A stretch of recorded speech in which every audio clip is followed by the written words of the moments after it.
Aunque en algunos casos no sea tan evidente, cada conflicto durante la pandemia estuvo cruzado por la propiedad privada. Desde el inicio, por ejemplo, para saber si podíamos contar o no con una cama del sector privado, si en el caso de llegar a un colapso del sistema sanitario, pasando por Vicentín hasta la crisis habitacional y el desalojo violento de Guernica, solo para nombrar algunos de los conflictos más icónicos. Y no es novedad que este sistema de rapiña está sostenido sobre la propiedad del 1% y la explotación del 99% de la población.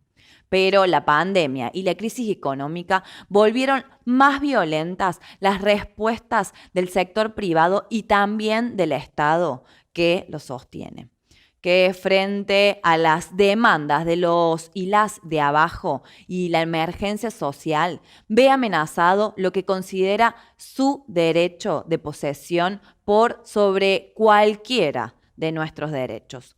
¿De qué hablamos cuando decimos propiedad privada? En realidad, lo que estamos intentando decir es que es su propiedad privada en contra de todos los privados de toda propiedad. Veamos un pequeño resumen sobre esto. En estos meses se instaló en nuestro país el debate sobre la propiedad privada. La propiedad privada. A la propiedad privada son innegociables. Propiedad privada. Propiedad privada. Propiedad privada. Para la derecha y los ricos se trata prácticamente de una ley sagrada. Desde el gobierno se cansaron de decir que la propiedad privada nunca estuvo en riesgo. Y la semana pasada vimos cómo reprimieron a las familias en Guernica para complacer y darle tranquilidad a los ricos. Pero la propiedad privada, mal que le pese a los Milei, no nació de un repollo ni es algo natural.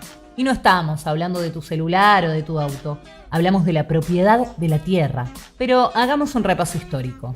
Antes de que surgiera el capitalismo, existían muchísimas formas de propiedad muy distintas a la actual. En algunas sociedades antiguas, la tierra era inalienable. No se podía comprar ni vender, y las familias usufructuaban la tierra por derecho ancestral. En otras, como en muchos pueblos originarios de América, la propiedad era comunal. La tierra pertenecía a la comunidad. Y sorpresa, en el capitalismo, la propiedad privada surgió y se consolidó de manera violenta. Ni porque se esforzaron más, ni porque unos trabajaron y los otros eran vagos. Los grandes propietarios hicieron de la tierra en base a excluir y despojar al resto de la sociedad. Seguro se nos viene a la mente la campaña del desierto, pero vamos más atrás.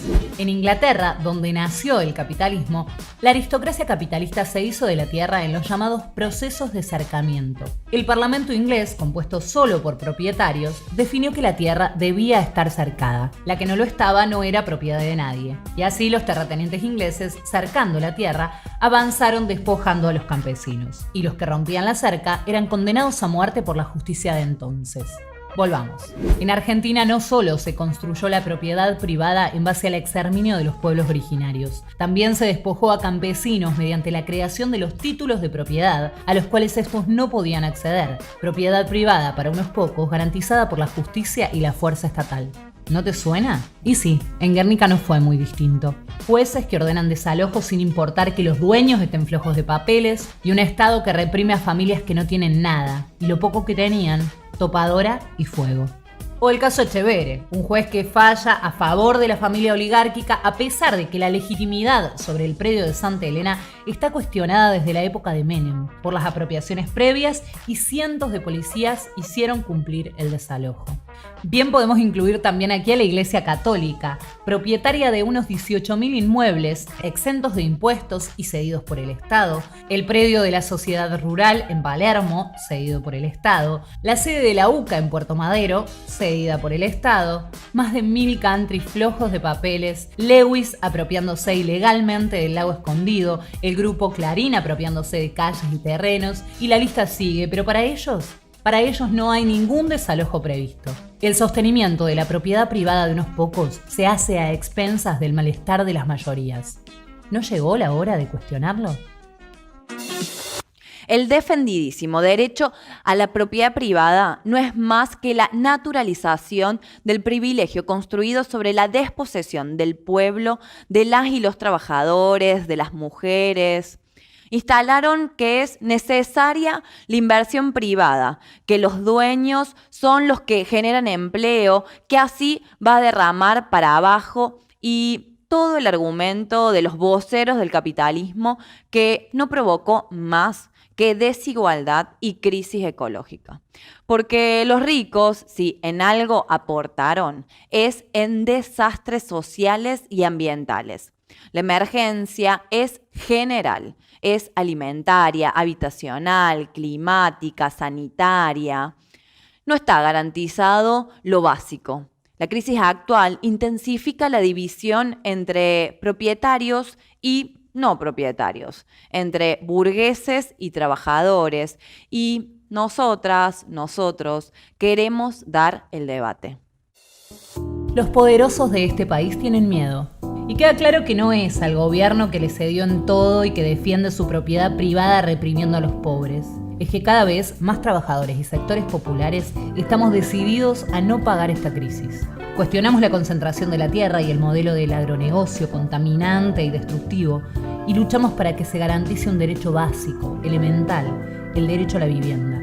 Porque antes de la propiedad capitalista están las necesidades y derechos sociales. Todo esto está en disputa y es lo que los capitalistas y los ricos no pueden tolerar. En realidad, la propia Constitución Nacional establece el derecho a la vivienda digna, la posibilidad de la expropiación y marca la función social que tiene que tener la propiedad privada, estando sometida a las obligaciones que establezca la ley con fines de bien común. Pero parece que de esa parte de la Constitución todos se olvidan. Y es que solo mediante la concentración de la tierra, de la capacidad productiva y el despojo a las mayorías puede existir tanto el agronegocio como los privilegios de los ricos. Algunos sectores como Grabois y su proyecto Artigas plantean apoyarse sobre la propiedad privada y crear faros agroecológicos para mostrar otro modelo de producción. Pero en este mismo camino no discuten la propiedad concentrada de la tierra y proponen que lo principal es ganar el debate ideológico en las poblaciones mostrando estas experiencias. El problema es que este proyecto sería en convivencia con el agronegocio y sus nefastas consecuencias, así como la concentración de la tierra, continuarán. La izquierda levanta otra salida, que defiende la necesidad de avanzar de manera integral en una reforma agraria agroecológica como primer paso en el camino de la transformación del modelo productivo en su conjunto. Para que la tortilla se dé vuelta y logremos expulsar el extractivismo de nuestro país, debemos poner en discusión quién toma las decisiones. Devolver la tierra, la capacidad productiva y las decisiones a las mayorías sociales es central. Y esto choca directamente con la propiedad privada tal y como la define el sistema. Por eso es urgente avanzar con la expropiación y declarar de utilidad social y comunitaria todas las tierras usurpadas por los terratenientes y lobistas mediante estafas o apropiación de terrenos fiscales e islas. Garantizar un plan de viviendas y el desarrollo de las iniciativas de los movimientos sociales, prohibir agrotóxicos y transgénicos, es decir, poner toda la capacidad productiva al servicio de las necesidades de las mayorías, que la tierra sea de quienes la trabajen. Que las decisiones las tomen los y las trabajadoras y no una casta política, terrateniente y judicial al servicio de sus privilegios.